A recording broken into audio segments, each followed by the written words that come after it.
Hello, I'm Richard Ridge for BroadwayWorld. Armie Hammer is making his Broadway debut alongside a stellar cast in young Gene Lee's play Straight White Men. It begins performances on June 29th at the Hayes Theater under the direction of Anna D. Shapiro. And we drop by Sardi's to catch up with the company during a break in rehearsal.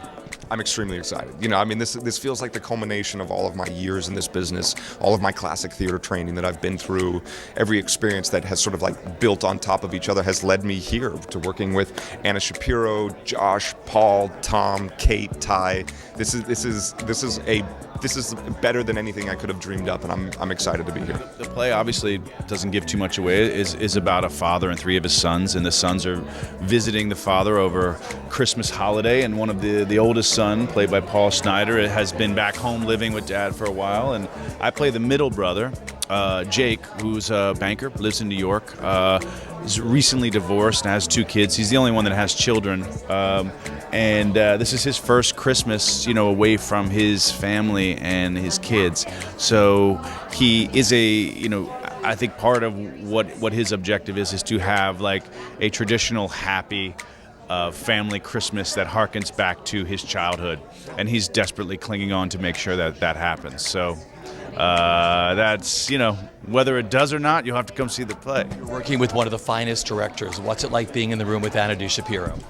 What I like about Anna is, just her ability just to get down to brass tacks. And obviously, it just really feels like we all have a place at the table. We all have our point of view, and we all have, there's no great hierarchy to deal with. We're just there, hashing out ideas. Well, it's quite different than film, quite different than, it's probably closer to English in terms of the sociality of it, the social aspect of it. Than say the West Coast is. So it's more of a challenge in a way. More than just a way. It's a big challenge to walk out there and reveal yourself in front of an audience every night, hoping you'll say those lines and say the right lines at the right time. That's quite a challenge. Film has, you blow it and you can start over again. It's all right there. Every moment counts. Well, I got the audition, and they said, we'd like you to audition for Straight White Men. And I said, do you know who you're writing to? And I'm thinking, Straight White Men. And what am I? And they go, oh, no. You're not going to be one of the straight white men. You've got a very special character. And I went, okay, good for you. And this show is unique in that it combines both traditional theater, it's an amazing play with the four men, inside a performance piece. And so they're using my talent as a performance artist to frame the play. I'm not in the play per se, and the four guys don't really interact with me. But we interact with the audience in order to present the play. Working with this cast is just amazing. We get to talk about process. We get to talk about, being people of color, straight white men. It's sort of, as if you're a part of a family and have those explicit conversations, very detailed. I'm looking forward to seeing people's questioning, disgruntled, smiling faces. And I'm also very excited to, I think, just, finish the first show and just celebrate with friends and family that come to see such like a piece that's revolutionary and it's going to change the world. I started the play because I noticed that there was this kind of change happening in society where, straight white men, they used to just be the default human and they didn't have this label put on them. It was everybody else who had the labels put on them. And then all of a sudden, now straight white male is becoming this label that gets put on people to identify them, stereotype them, etc. And so I thought it would be interesting to make a straight white male identity politics play. So what a cast you have put together for this. They are amazing. I was actually sort of nervous to work with Hollywood stars, but they just act like really great, committed actors. So that was a big relief.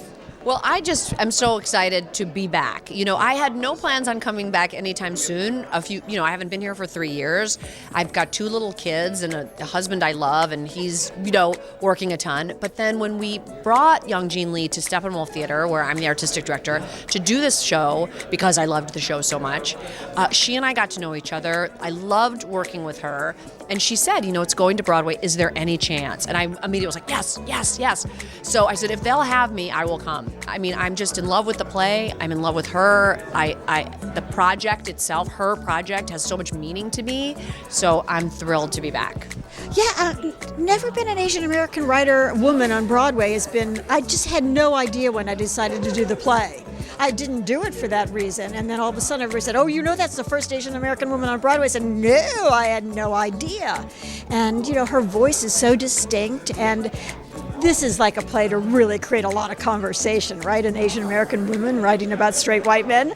Ho, here we go. That's what I love what you do at Second Stage. So you're running back and forth between 43rd Street and 44th Street? I'm spending all my time between those 2 streets. I don't ever get home. Yeah. I spend all my time there. And, we're in tech for one show, rehearsals for the other. I mean, that's the exciting part. I like a little challenge. There are people who are going to come to the theater for the very first time because you're in it, because they might have fallen in love with you in a film. Because I remember when I first went to the theater, it was to see a film star, but I never knew what this whole medium was like, and it changed everything for me. Yeah. What that means to you with the type of audience you're going to bring to this show. Well, I hope they come, because I think that there's a lot to be said in this play, and I think that there is a lot to be taken out of theater, and the experience of sitting down and watching a show and being caught up in this ephemeral thing that will last for one moment and blossom into this beautiful thing, and then it's done. And there's just something final about that and beautiful. And I think that if it is someone's first time coming, because me or whomever else is in this, I think that they will be coming again, because the theater is such an amazing experience.